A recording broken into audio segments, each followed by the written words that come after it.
Sure ka na, pre? Magsasalita ka laban sa Golden Scorpion tsaka sa tatay mo.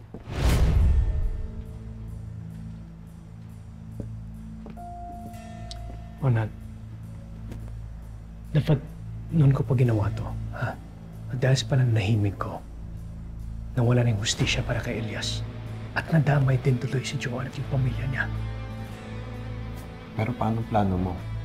Paano mo papatunayan na sindikato ang dumali kina Elias? Pati na rin kila Joanne. Kailangan ko kausapin si Chief Ricardo. Kailangan ko ng tulong niya. Ano problema? Parang may nakikinig dun eh. Hindi lang.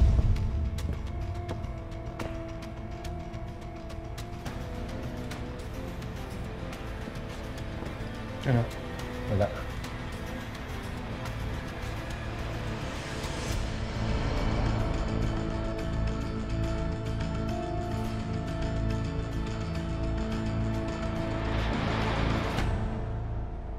Sir.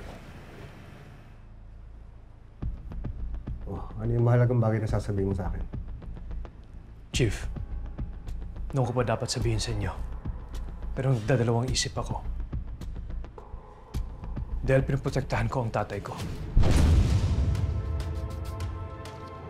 Maupo kayo.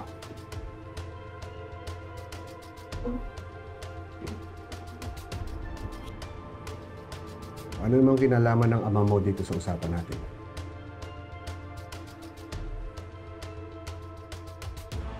Pinoprotektahan niya ang isa sa pinakamalaking sindikato. Sa drugs at sa human trafficking.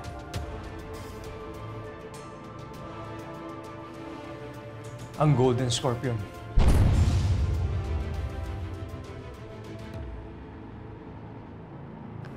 Chief, sila po ang hinahanap natin. Sila ang pumatay sa babaeng witness natin sa safe house. At sila din ang nasa likod ng Palanga Massacre. Sila din ang umatake sa pamilya ni Joanne. Sandali pa eh. Sigurado ka ba dito sa sinasabi mo? Pinoprotektahan ni General Policarpio itong mga kriminal na to?